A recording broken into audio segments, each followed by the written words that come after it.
Actionable Steps to a Profitable Wedding Business, Part 2, with the leading international expert on the business of weddings, Alan Berg. If you were going out to eat, would you choose the restaurant or would you choose the dish you're going to have? You'd most likely choose the restaurant.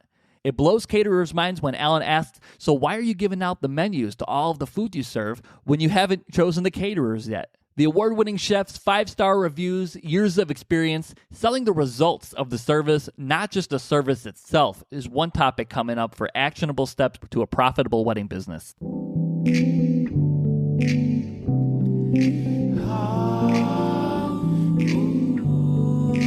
you know? Don't you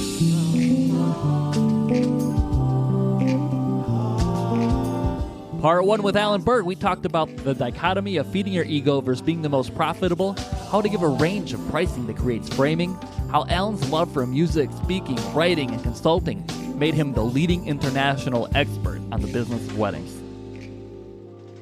Alan Berg is fluent in the language of business. He's been in marketing, sales, and sales management for over 20 years, working with businesses like yours and like mine within the wedding and events industry. Before striking out on his own as a business consultant, author, and professional speaker, he served as the vice president of sales and the Knot Market Intelligence at the Knot Worldwide.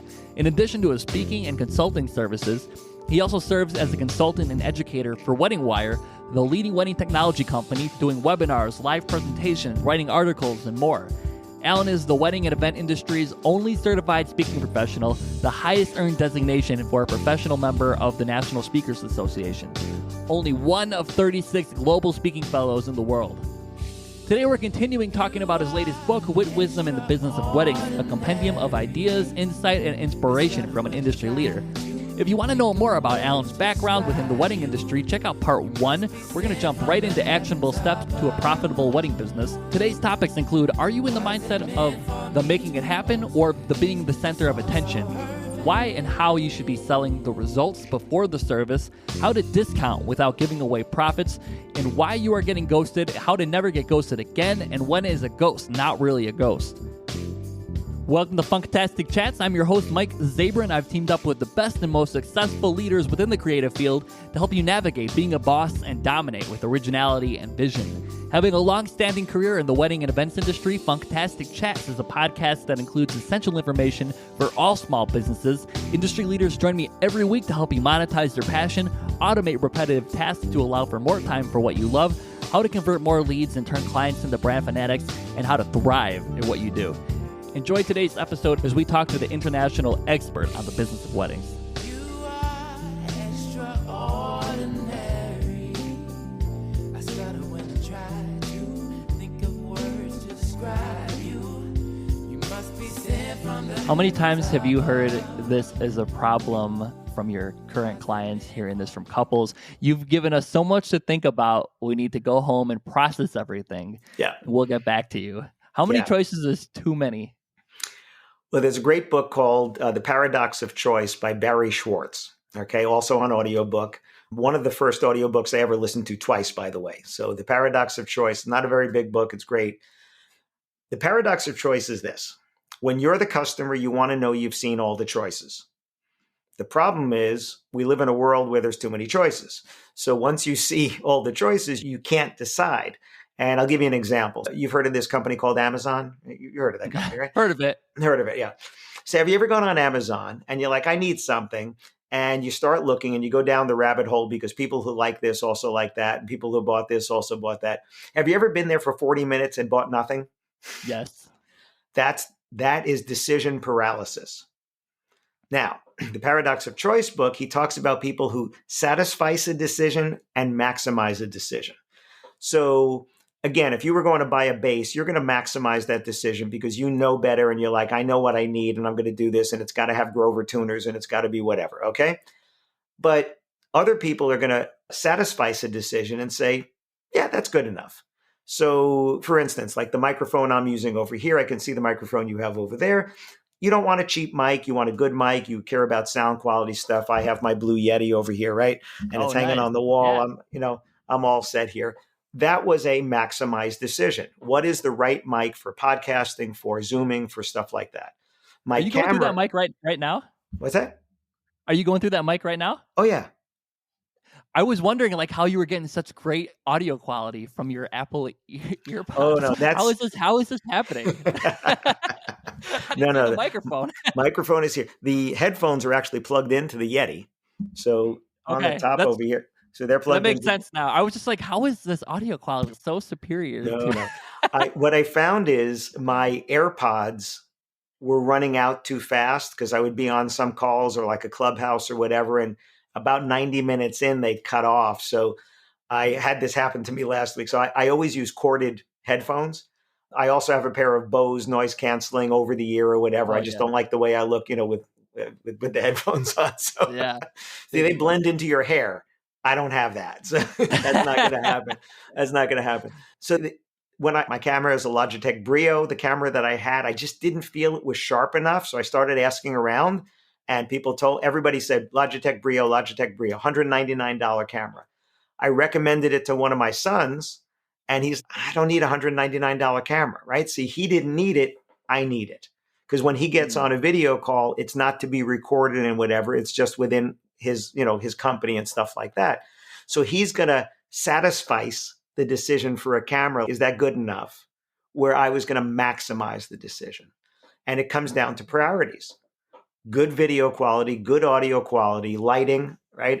You can't see it in here, but I have 900 watt equivalent of LED running around here right now, which Ooh. is how I have it gets warm in here.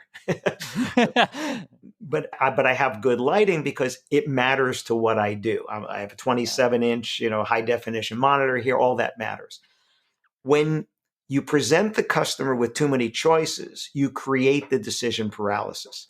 Another story out of that book is, this is pre-COVID, obviously, but they went into a grocery store and they set up a table with samples of 6 different flavors of jellies and jams. Let people taste them, and then they measured how many got bought. They did the same thing, same store, 20 different flavors. Less got sold when there were 20 different flavors than when there were 6. Because you can't focus on 20 different flavors. But on 6, you might immediately eliminate, okay, orange marmalade, I know I don't like that. That one's out. Now you're down to 5, and you look at these and go, oh, let me taste over here. It's like, ooh, I like the blueberry, and ooh, I like the strawberry. And people are buying blueberry and strawberry. But now you put 20 out there, and you have raspberry, and you have blackberry, and you have, right? It's like, Yeah. So your job is not to have less choices. It's to present less choices. So one of my books, which way over here, this one over here, it's called Shut Up and Sell More Weddings and Events. It's about asking better questions. You don't learn anything when you're talking. Like right now, I'm talking to you, I'm not learning anything. But when you're talking, I'm learning, I'm listening, I'm hearing. So when I'm in a sales mode, I'm asking people questions, and now I'm learning. But if I'm talking, I'm not learning anything. So your job is to ask them good questions. And in your mind, you're going, okay, 5 pieces is out, 7 pieces is out. They're having 250 people. It's at this beautiful venue over there. You're finding out it's going to be a black tie affair. It's going to be in the evening, whatever. And you go, okay. You're asking if they're having the ceremony and the reception there. You find out that they are. So now we know we need some ceremony musicians. We might want to have a jazz combo playing at the cocktail hour, right? And you're building this in your head. And then you're going to present them with the 1 or 2, no more than 3, and preferably only 2 choices that are right for them.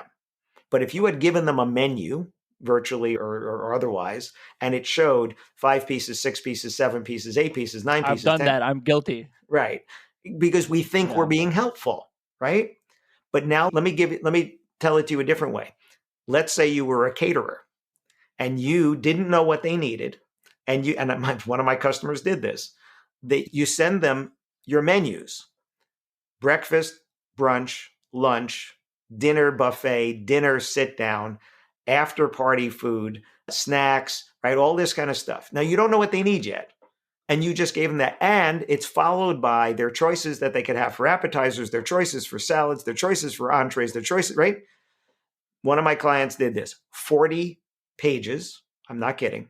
40 pages of menus. So now what you've said to the customer is, here's everything we offer. What do you want? Right? You ever been in a restaurant and you're looking at the menu and you're not paying attention to the headings, and you turn to something like, and you say to the waiter, "Hey, I'd like to have this." And they say, "Oh, that's the lunch menu," right? It's dinner time because the menu had the lunch menu, whatever. And you're looking at the lunch special, go, "Oh, that looks good," right? But it was the lunch thing. I wish they wouldn't have shown that to me, because now I got excited about the lunch menu and now I got to go look at this. Now, yeah, It's my kind of bad. Go ahead. it's kind of like what you said too. With, do you sell the caterer or do you sell the where we're going to, like, or we're the restaurant first, right? Right. We sell Exactly. the restaurant first. Do we decide what dish we're gonna have, or we decide where we're gonna go eat? You know, Right. I say this to you're caterers all the time, and it blows their mind because I asked them that question. I said, "Okay, we're going to go out to dinner tonight. Are we going to choose the restaurant or are we going to choose the dish?" Now, I get it that if you're in Chicago, you live in Chicago, and you might be like, "Oh, I am tasting what," right? From somebody's place there. It's like the original deep dish place. I forget what the two of them. I know there's a, Lou Malnati's. yeah, like Lou Malnati. Yeah. And if you're thinking, all right, we're going to go to Lou Malnati's and you're going to have X. But you know what? When you show up at Lou Malnati's and the waiter says, "We have a special tonight," are you listening? Yeah, you're listening. So you could still change your mind on what you're going to eat, but you're still at Lou Malnati's, right? So why do caterers put their menus out and say, "Here's the food we can serve," when you haven't chosen the caterer yet? Here's another quote in your book. You say, "I see lists of products and services that look like my attic. Stuff goes in, but nothing ever comes out. I once did a sales training for a venue that had 12 different chicken dishes on their menu." No joke. So I was doing sales training for a venue in Maryland, a venue group. And before I went there, they said, "Let us send you our materials." And I said, "Great, send me your materials." I'm expecting to get like a brochure or pages stapled together. 2 3-inch thick binders, one for corporate work and one for weddings. I was like, I mean, this box shows up. I'm like, what the heck is this? I'm looking through the wedding one, and when I got to the chicken section, there were 12 different chicken dishes with photos, full page photos. And I asked them, I said, "How many dishes do people actually choose? I mean, like, out of these 12, which ones did they choose?" And it was 2. I said, "So why the other 10? And they said, "Well, somebody asked us, 'Can you do chicken Kiev?' Yes." And it ended up on the menu. Somebody said, "Can you do chicken cacciatore?" Yes. And it ended up on the menu. I said, just because that couple wanted it, what you need to do is put the 2 pages in, keep the other 10 pages aside. And if somebody says, "Oh, I see these chicken dishes, but, can you do chicken cacciatore?" Absolutely. As a matter of fact, let me show you what it looks like. Right? But what they're doing is getting them to try to decide which of 12 chicken dishes, right? It should be beef, chicken, or fish, right? That's what the choice should be. Now, once you've said, "I want chicken," now we can talk about that. But it was just overload. And when I say it means it's like your garage or your attic, it's like, how did those 12 end up there? Well, somebody wanted it, so we put it in. Somebody wanted it, so we put it in.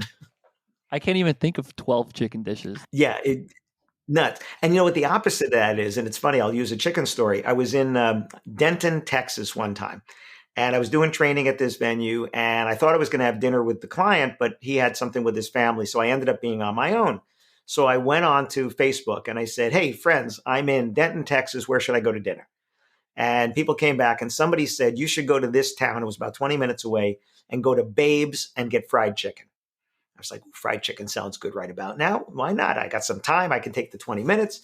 So I look it up on the map and I go in and I go to this town. And this was like this tiny little don't blink town, like a cross street, right?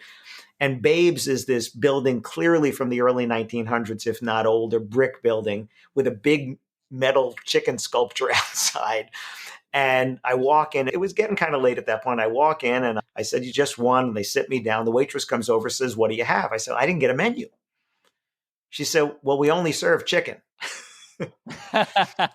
I said, "And we serve it 5 different ways." I said, "Well, my friend told me I should come here for fried chicken." She said, "Well, okay then." And she turns and walks away. I was like, "Oh, excuse me, what else can I have?" And she said, "You get all the sides, whether you want them or not." So think about the decision, right? You're going to get all the side dishes. You had to choose from 5 different chicken things, which was probably like roasted, fried, and I don't know what else. The things were there, chicken fingers. I don't know what it was. But my choice was I went to Babe's to get fried chicken. And that was it. And she comes over and gave me like baked beans, coleslaw, macaroni and cheese, cream corn, and green beans. scratch-made biscuits, and that's all before you got your fried chicken, right? And then the fried chicken. But what was the decision? The decision was to go there, right? That was it. So what Yeah. you want to do is you don't want to, yeah, you want to talk music with them a little bit, but realistically, choose the band and whatever it is you want, we'll play it, right? Like you want klezmer music, we'll do the whole roll night for you, right? If you want country western, we will play that for you. If you need somebody that's going to be, Tony Bennett, Michael Bublé, whatever, we got a singer that can do that for you. You need a sax player, I got Clarence Clemens or, Bird or whoever, I got him. But it's not about that. It's, do they like you? Do they trust you? And do they want you to be the band, right? And that's why I talk about results. You're not selling the band. So the picture that you're going to show on your website is not the band. It's the packed dance floor with the wedding couple on the dance floor, and the band is in the back making that happen. Because let's face it, you're not the center of attention. You're the making it happen. But too many bands say, hey, look at the band. Look at us.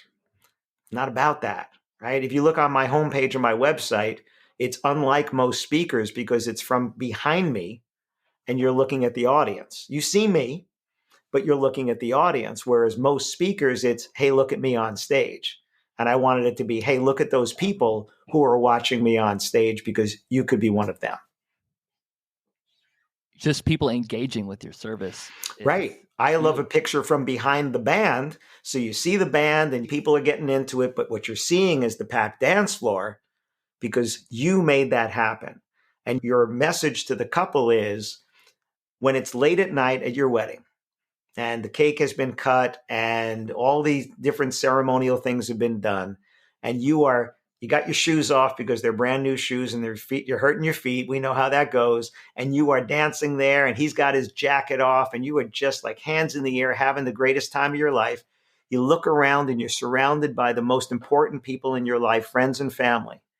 And if you glance over at the bandstand, do you see us making it happen? How do you go about upselling versus too much information? Sell the results, not the stuff. That's how you do it. So if you're listening to them and finding out what's important, so let's say you're talking about music with them a little bit and saying, when you're on the dance floor, what are you hearing, right? Are you hearing what's on the radio today? Are you hearing top 40, classic rock? Are you hearing 50s? Are you hearing old standards? What are you hearing there? And if they tell you that they're hearing, Chicago, the band, or they're hearing the Commodores, or they're hearing Tower of Power, right? You're like, well, we need a horn section. Right? I need a horn section. Fantastic. Yeah. There you go.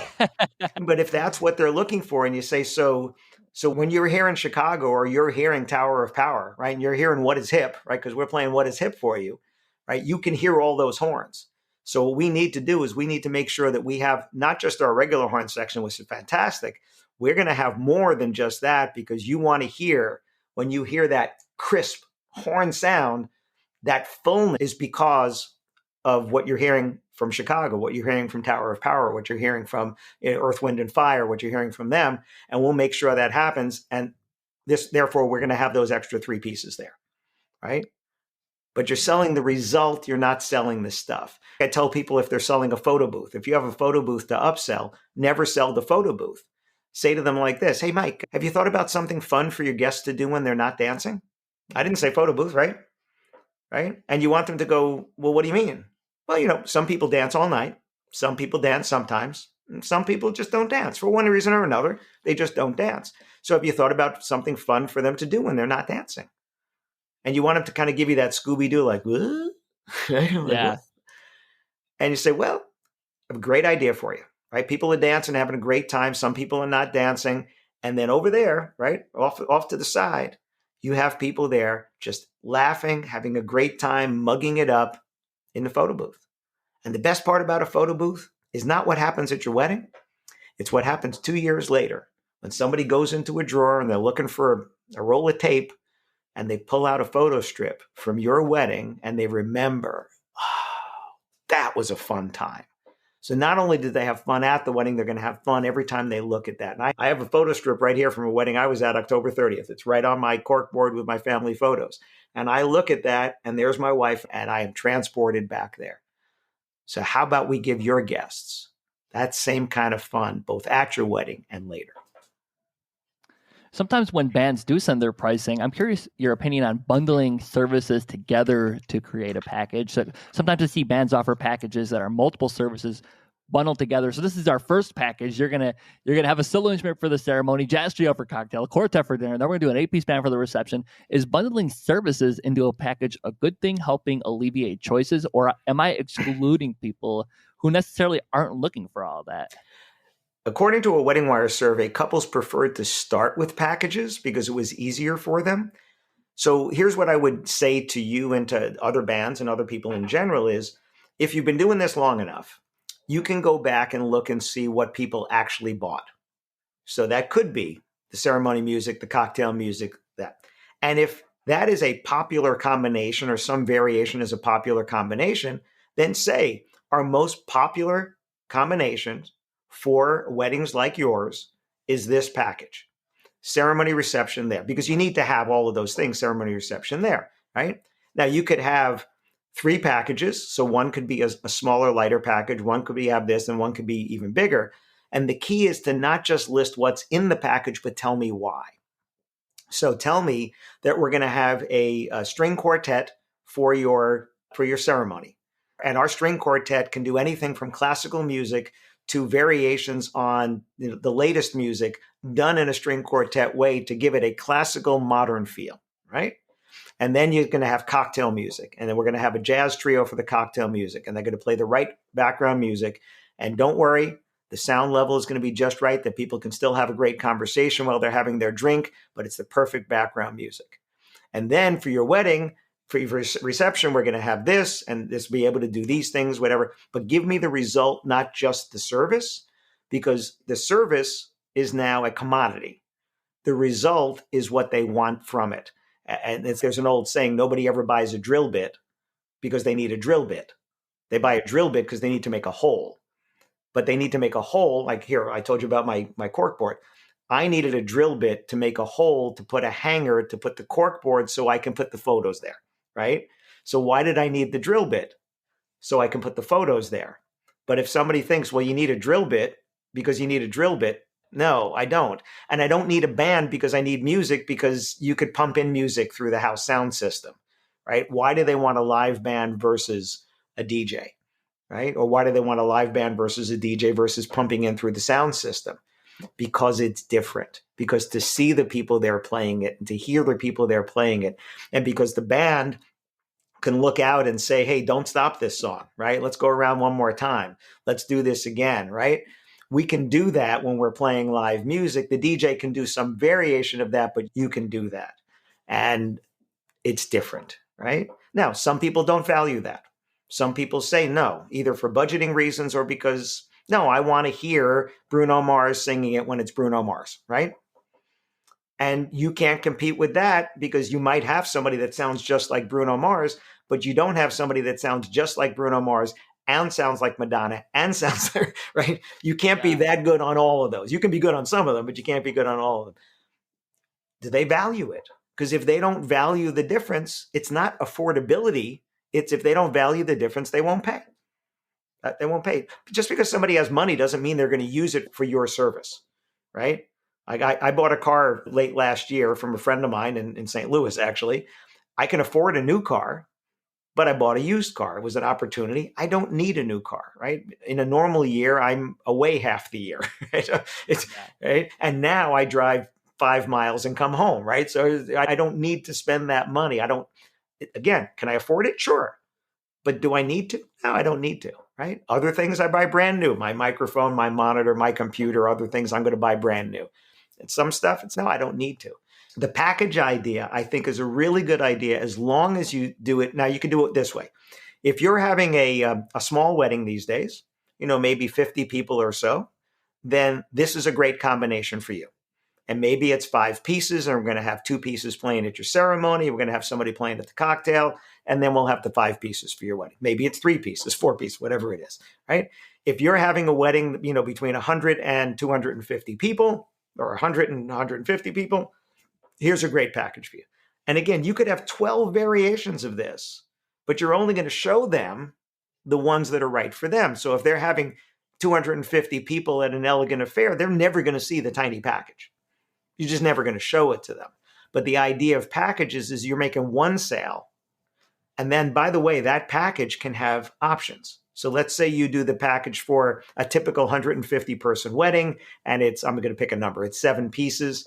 But the option is we could have an extra singer, or we could add 2 horns, or we could, right? You could have those options. It still looks like one package, but you could have those add-ons.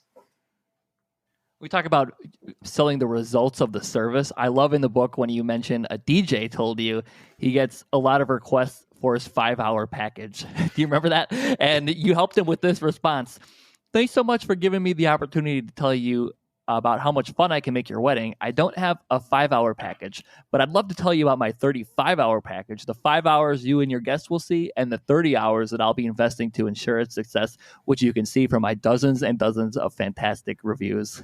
Right. I love that quote so much. And when you think about it, you as a band, you don't just show up that day and start playing, right? You had to prepare, and the preparation takes longer than the wedding day.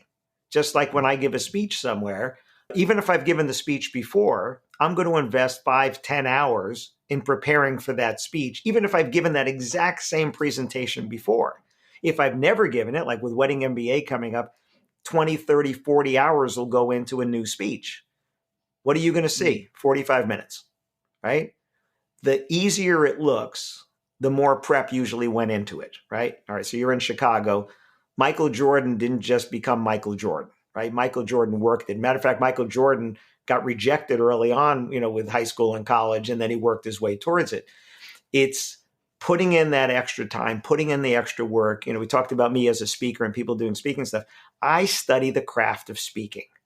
It doesn't matter that I'm one of 36 global speaking fellows in the world. I watch other speakers, sometimes with the sound off, and go, man, what did she do there? That was so good. Or sometimes I cringe and I go, ooh, why did they do that, right? It's that same thing. And I'm breaking it down and saying, oh, I thought, I don't know if this was the quote. Is it in this book? It's in one of my books, but I'm not seeking perfection. I don't want to seek perfection. I want to be the best I've ever been every time. I don't want to be the best I can ever be, but I want to be the best I've ever been. So the next time I give a presentation, I want it to be the best presentation I have ever given, but not the best I can ever give. Because if it's the best I can ever give, I can't be better.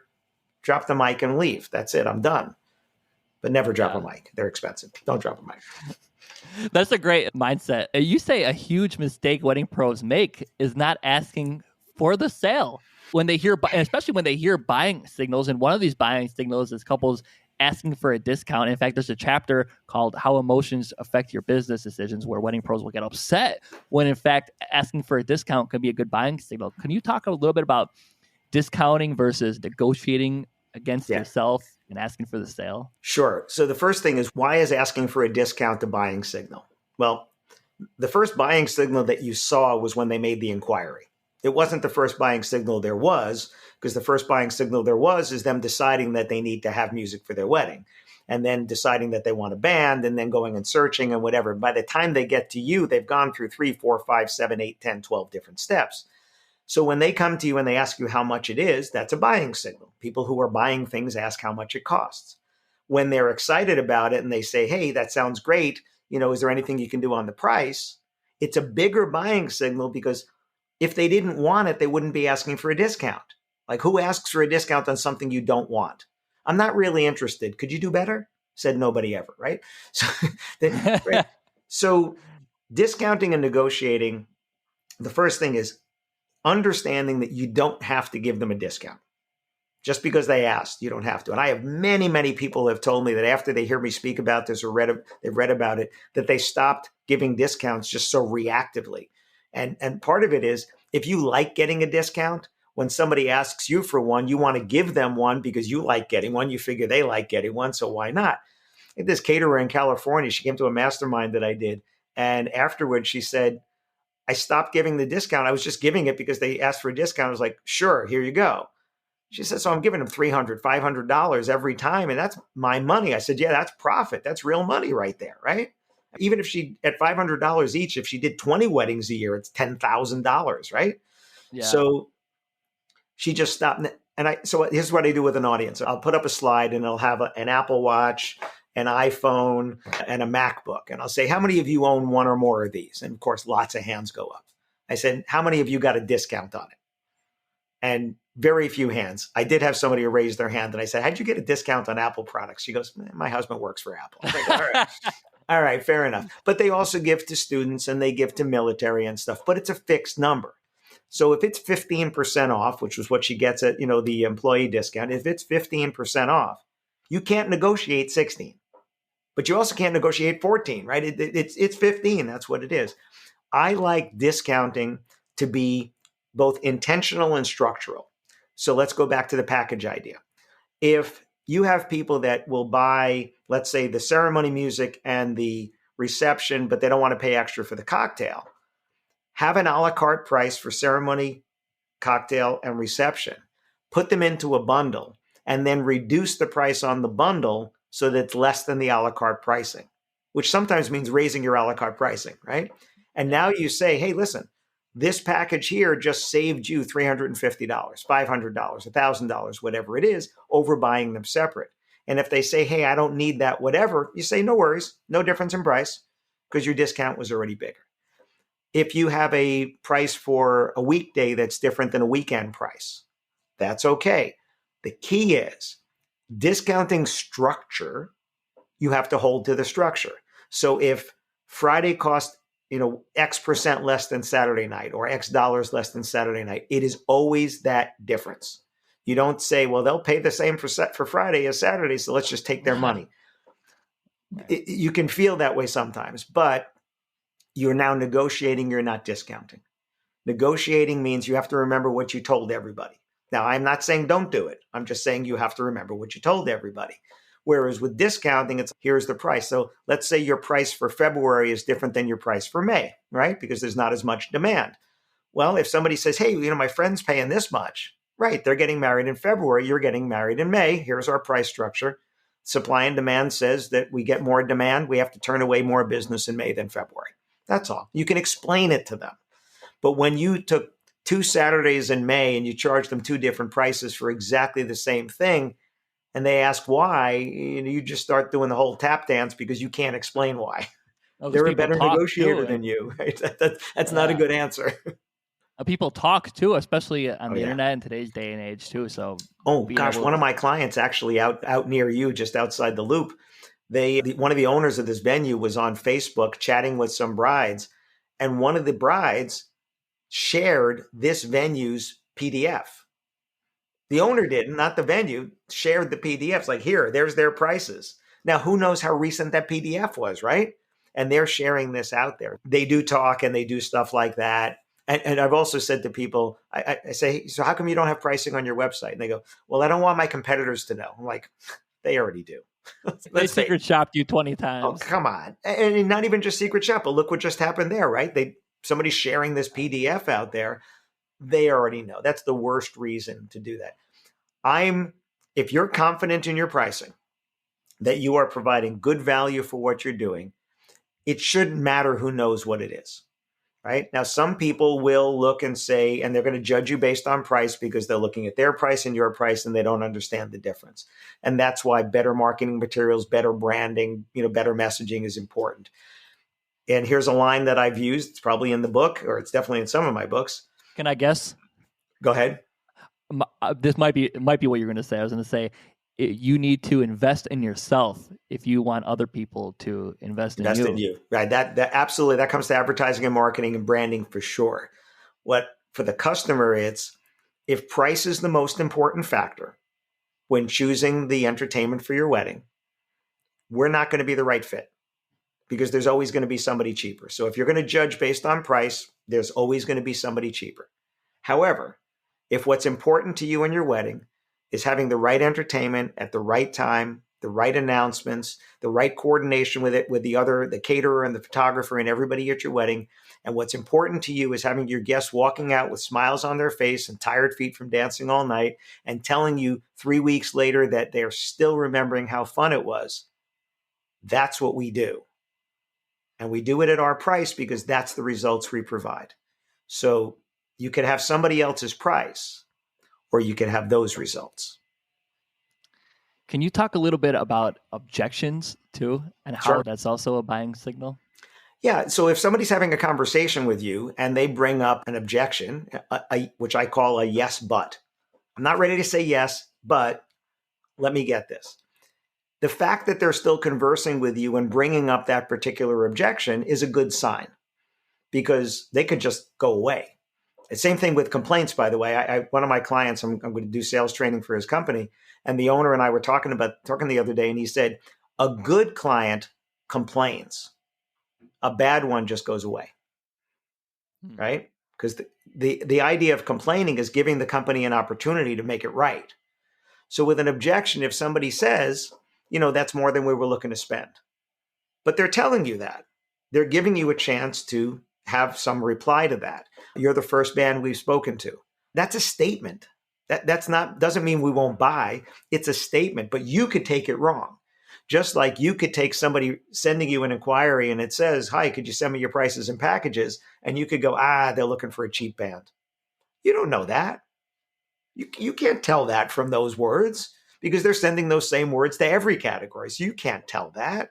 So an objection is a way to find out what it is that they're looking for in terms of results and why they feel that you may or may not be able to deliver those particular results. So if you think about what the objection might be, right, which again, very often it is those, like the price is the objection, or you're the first one that we've seen, or we want to look around, or whatever. What you said before is, you've given us so much to think about, we need to process it. And I say, if you hear that a lot, you're the problem, right? Yeah. You're going to hear it occasionally, no matter what. But if you hear it a lot, you're creating the confusion. You're bringing in those problems in there. Or as I like to say it nicely to people, that, the problem is actually in your office, somewhere between the chair and the keyboard, somewhere. Yeah, somewhere between those two. And listen, I know I'm the problem sometimes. I called up for tech support one time and I said, listen, I did it. I pushed something. I don't know what I did. Here's what I did to try to fix it. It didn't work. Help me. And I've had tech people say to me, thank you for admitting that, because so many people are like, oh, I don't know what happened. I don't know what happened. Meanwhile, they spilled their coffee on the keyboard. Yeah. Right? I admit it, right? Because I don't call tech support until I've gone through all the normal stuff. So now I usually need to go right to level 2 is what happens. Go on to that. But objections are an opportunity to talk about a result again that they're looking for. And too many people are like, oh, here's an objection. No, let's do it. Let's talk. Same thing with price.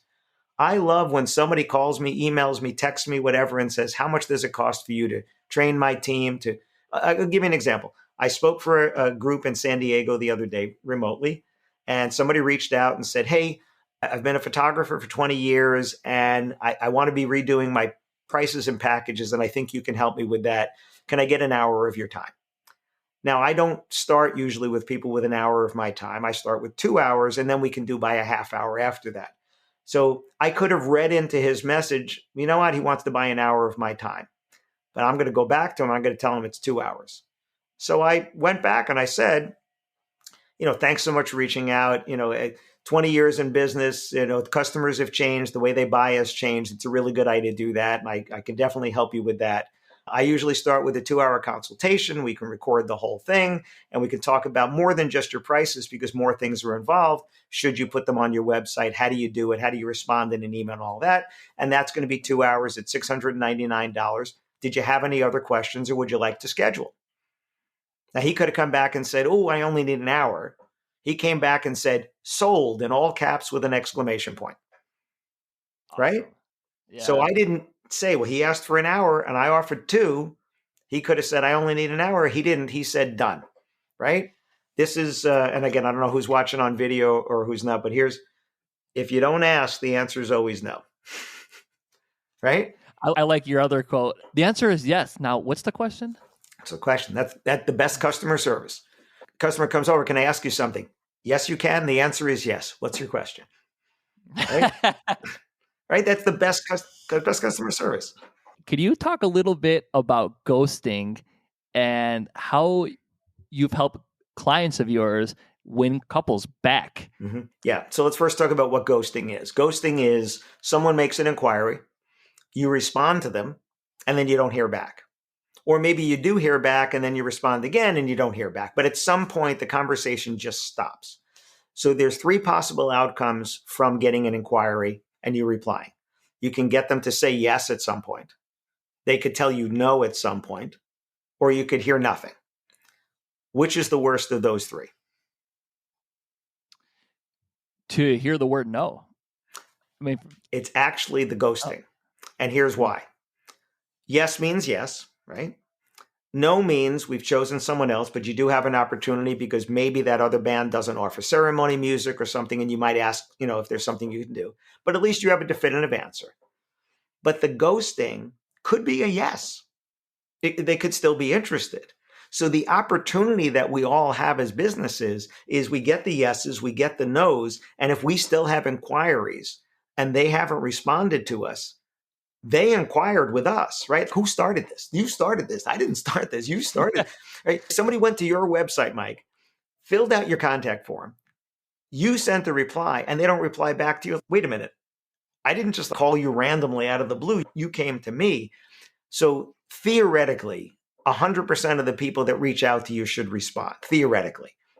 It doesn't happen. And it still boggles my mind. Now, maybe through Wedding Wire or the Knot, you might not get, you might not expect the 100% because you do get some people who like this band also like that band stuff over there. But through your own website, why would they not reply? And I get the same thing. I get the same. People go to my website, fill out my contact form, I reply, I hear nothing, right? So I've laid out in, which is it over here? This book, it's called Why Don't They Call Me? 8 Tips for Converting Wedding and Event Inquiries into Sales. I laid out eight things and then a 5-step process for follow-up and 5 steps. It's like my clients don't give up on a lead unless they've tried at least 5 times to get a hold of someone. In the secret shopping we do, most wedding professionals try once or twice and they're done. That's it. They try once or twice. So why do people not reply to you? It's a couple of big reasons. First, you replied as quickly as you could. Hopefully you use the same method that they reached out because they've chosen that method, email, phone, text, live chat, whatever it is, right? You reply back quickly, but does your message fit on one screen of their phone? Because and I know, if you open, like when we're done here, if you open up your phone, oh, what did I get? And you see an email, oh, look at that email. And you open it up and it's 2.5 screens long. You're like, I'll get to that later, right? I'm done. Yeah. I'll get to that later. And maybe you will, maybe you won't, okay? That's one reason. Another reason why, big reason why, people ask for a high commitment immediately, which is ask for a phone call, ask for a meeting. Now, why are those high commitments? Well, if they wanted to have a meeting, they would have said, hi, we'd like to arrange a meeting with you. But they didn't do that. Or they would have said, well, they would have called you actually if they wanted to talk on the phone. Or I've had this happen with a client where they get a message that says, it comes in late at night and it says, hey, can you give us a call tomorrow about whatever? Great. If they say, can you give us a call them. But if they don't ask for the meeting, they don't ask for the call, you're being very forward because you're asking for them to make a higher commitment than just replying to a message. It would be like, let's talk pre-COVID or post-COVID days. You walk into the bar and you see somebody cute at the bar, seat over there that's open. You walk over and you say, hey, want to get married? Right? You wouldn't go there, right? That's a little bit forward. What you would do is say, oh, excuse me, is this seat taken? Right? And then you'd sit down and then you see if they're making eye contact. Then you might reach over and go, oh, what are you having over there? Oh, you're having a Manhattan? Oh, you know what? I'll have a Manhattan also, right? And you're striking up a conversation. Somebody reaches out to you. They've already eliminated most of your competitors. They like whatever they've seen, read, heard, or whatever. Ease your way into the higher commitments. Another big reason that people get ghosted is you give people things to do and see that are not responding to you. In other words, you attached your brochure. Okay, so they open it up on their phone, and I challenge everybody listening to this, if you have any PDFs or any documents that you would send to someone, send it to yourself, and open it on your phone and see what it looks like. And what it looks like is tiny print, right? Or you gave them links.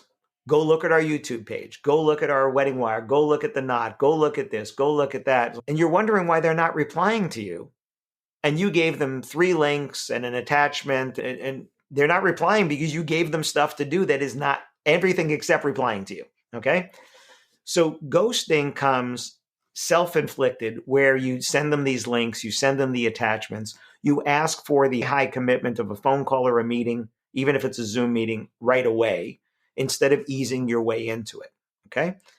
And again, the long messages, those are other good reasons there. And another good reason for getting ghosted is you didn't ask them to reply. You ended your message with, I look forward to hearing back from you. Well, good. There's no statement there. That's a statement. That's not a question. So what you want to do is end every message that you want to reply, right? Because you don't always want to reply. Let's say you set up a meeting with someone and it's for tomorrow at 4:00. I look forward to seeing you tomorrow at 4 is fine. But if that's not the case, then what's the question that you're going to ask to continue the conversation? And this is in person. This is on the phone. So let's say you and I were meeting for the first time. We're in Chicago. We're at a networking event. And I walk over and I say, hi, my name's Alan, right? How do you do? And you say, I'm well. How are you? right, hey, what's your name? Mike, what's yours? Alan, Now, if I don't ask anything else, it's gonna get real awkward, right? Right? It's really awkward. Right. But if I said, hey, so what do you do, Mike? And you say, oh, I have a band. I said, really, a band? I play keyboard as well. I said, what kind of band? And you say, well, we do weddings, we do corporate, we do stuff like that. Terrific. What do you play? Play bass. And we're having a conversation. And the more I'm asking about you, the more you're going, I kind of like this guy, right? But then we've all met those people where they start telling you about themselves, and then they tell you more about themselves. And then they tell you more about themselves. And then you're like, time to get out of here, right? It's the same thing in a message. It's the same thing in emails. It's the same thing in texting. Asking them questions about the results that they want for their wedding. Easing your way in. So let me give you an example of a story. You get an inquiry. This is somebody right after one of my master classes recently. Gets an inquiry, and it said, can you send me your packages and pricing? Okay? That's it. Oh, no, this bride actually came in. It was for a DJ. And she said, our budget's between $1,000 and $1,500. Here's our wedding date. Could you tell me more about what you offer? So he went back and said, thanks so much for reaching out. I would love to bring great entertainment to your wedding and have you and your guests say it was the most fun they've ever had. Let me find out a little bit more about what you need so I don't leave out anything that's important. Have you already selected your wedding venue, or are you still looking? That's a low commitment question because she knows the answer. She's not going to have to consult with her fiance. Have we selected our venue yet? Right? Yeah. She knows the answer. That's what I mean by a low commitment question. So she comes back and she said, here's the venue. He goes, oh, I'm so glad you chose that venue. It's a great place. I love working there. You're going to love it. How many guests are you expecting? Right? She doesn't have to ask the fiance again. So she comes back and she put in a number there. He said, that's a great number for that dance floor. Perfect. So glad you said that. Are you having both your ceremony and reception there? Once again, she doesn't have to ask anybody.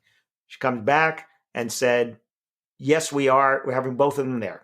He said, oh, I'm so glad because they have a beautiful outdoor ceremony area. And I have the perfect sound system to make sure that every one of your guests can hear every word of your beautiful vows. Okay, results-based, right? And then he said, have you guys thought about music yet, or a theme or a style? And she said, well, we're thinking country, but we might want to add some Disney in there as well. Okay, country, Disney, okay, whatever. And he said, that's great. He said, there's some beautiful Disney songs that I think will really dovetail well with that. I'm getting really excited about your wedding. I'd love to find out more about how to make it great. Can I give you a call now, or would later today be better?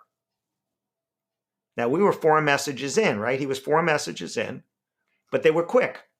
She came back and said, sure, can't talk now, later's better. 6 o'clock or 7 o'clock? 6 o'clock. Calls her at 6, makes the sale for $22.95. She said $1,000 to $1,500 budget. He made a $22.95 sale, right? Wow. Now think about what happened.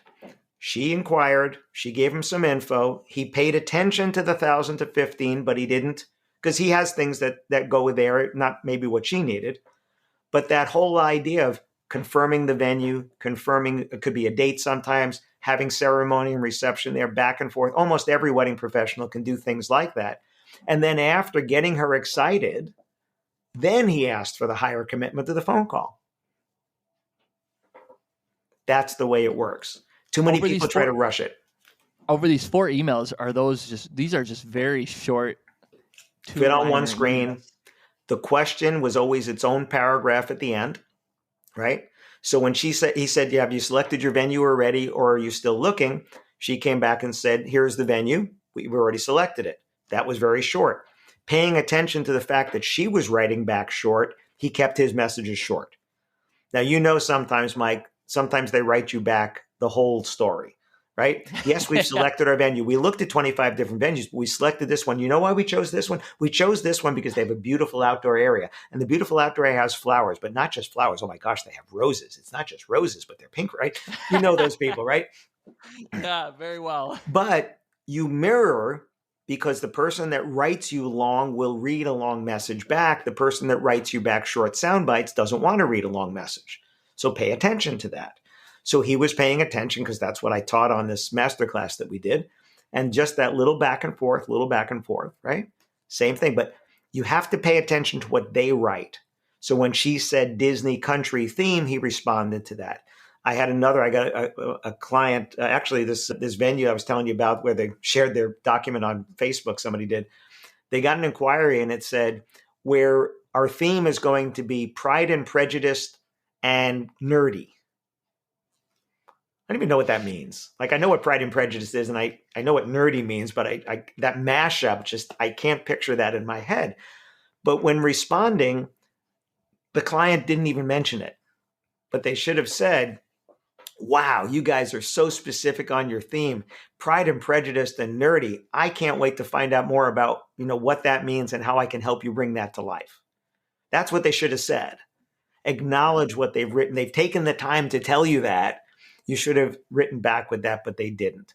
So paying attention to those type of things is really important, because it makes you not sound like automated replies at that point. It makes you sound more personal.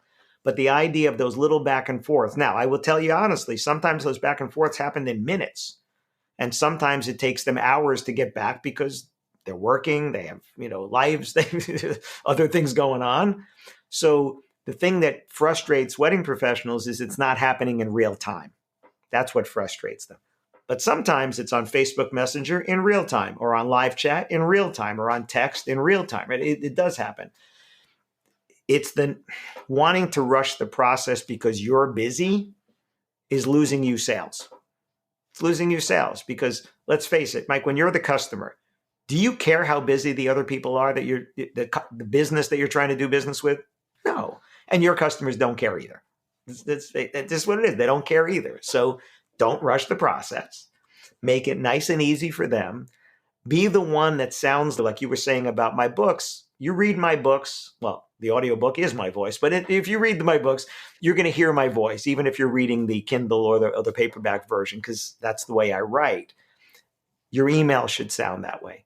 I can't tell you how many people have been emailing back and forth with me, and after the second or third one, they'll be like, you're totally doing that short email question thing with me, aren't you now?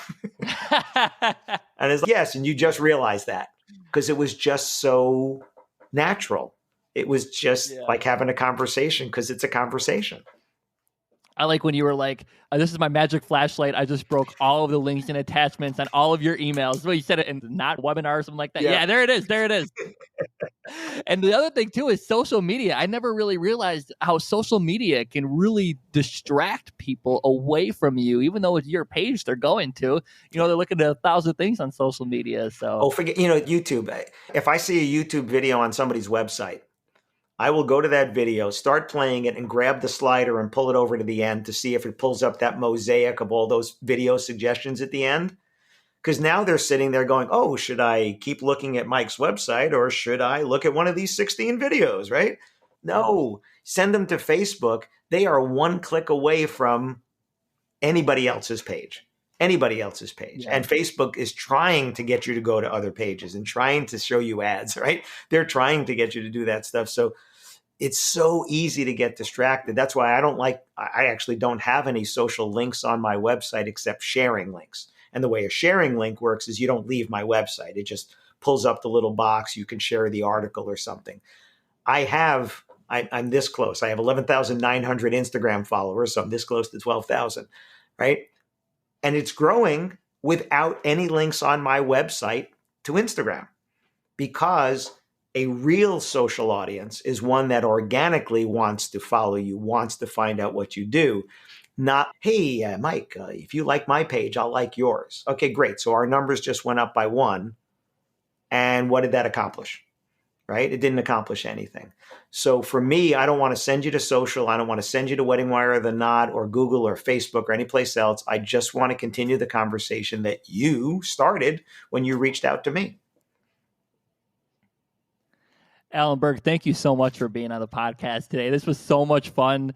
We were talking about wit, wisdom, and the business of weddings, a compendium of ideas, insight, and inspiration from an industry leader. But Alan has 5 books out, and they're sitting behind him, if you could see on video, the crown. Y todos mis libros disponibles en español, si tú quieres. So if you need, my books are all available in Spanish. Check out his website, alanberg.com. 1L, Alan Berg.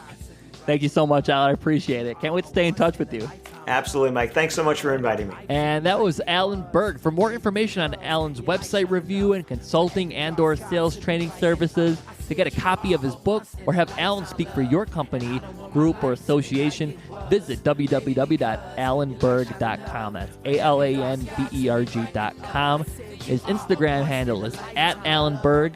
Check this website out, www.shopalanberg.com, to get a copy of Alan's latest book, which we discussed today, Wit, Wisdom, and the Business of Weddings. You're going to find a lot of good stuff up there, but we talked about one of his books today, but you can get a 3-book bundle or another bundle, including all 5 of his books at a huge savings. Check it out. Thank you so much for sticking with us. You are extraordinary. We'll see you next week. Dark sky to be brightened up. Yeah. You are a once and love. Mike and I don't want my life to be like it was. Maybe because you like shining up. For every dark sky to be brightened up.